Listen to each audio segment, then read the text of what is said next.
You have a VGA monitor. If your motherboard or graphics card has a DVA output, you can convert the image from DVI to VGA by plugging in DVI to VGA converter ports and tightening the screws here.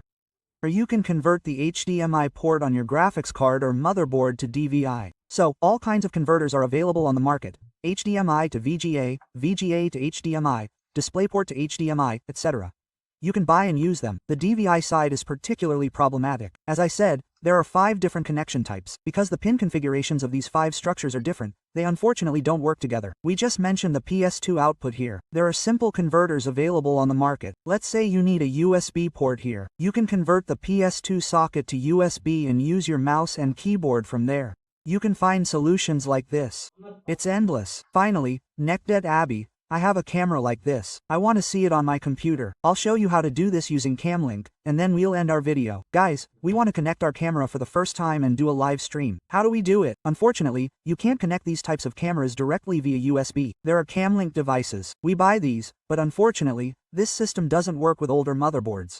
Your motherboard must have a USB 3.0 or higher port. One end of it is HDMI, the other end is USB 3.0. When we look at the connection interface of our camera, we see that it's HDMI micro HDMI. We connect it from there. It could also be mini HDMI. So, after buying an HDMI or mini HDMI cable and connecting it, you see Camlink in the settings via OBS and start broadcasting. It's that simple, guys. I also want to share something about hard drives. I get a lot of questions about this from time to time. I've made a few videos about it, but the questions keep coming. Nekdet Abi, I have a hard drive, an SSD, from my laptop. Can I install it in my desktop system? Quote, of course you can. The size of the components doesn't matter at all. This is 3.5 inches, 2.5-inch hard drive, 2.5-inch SSD. When you look at the interface parts of these, all 3 are the same. It's very simple to include these components in desktop systems.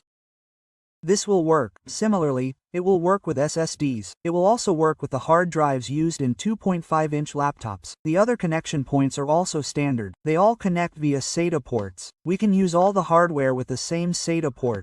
We can remove our hard drive from the laptop and use it on a desktop. There is no protection, latch, or anything like that on the HDMI cable sockets. This was completely changed after DisplayPort. There are tabs here. When you press those tabs, it drops down, and when you pull it back, it comes out. We absolutely do not force it. If you force it, you damage both the cable and can cause significant damage to the DisplayPort. When removing it, we must press the button here and remove it this way.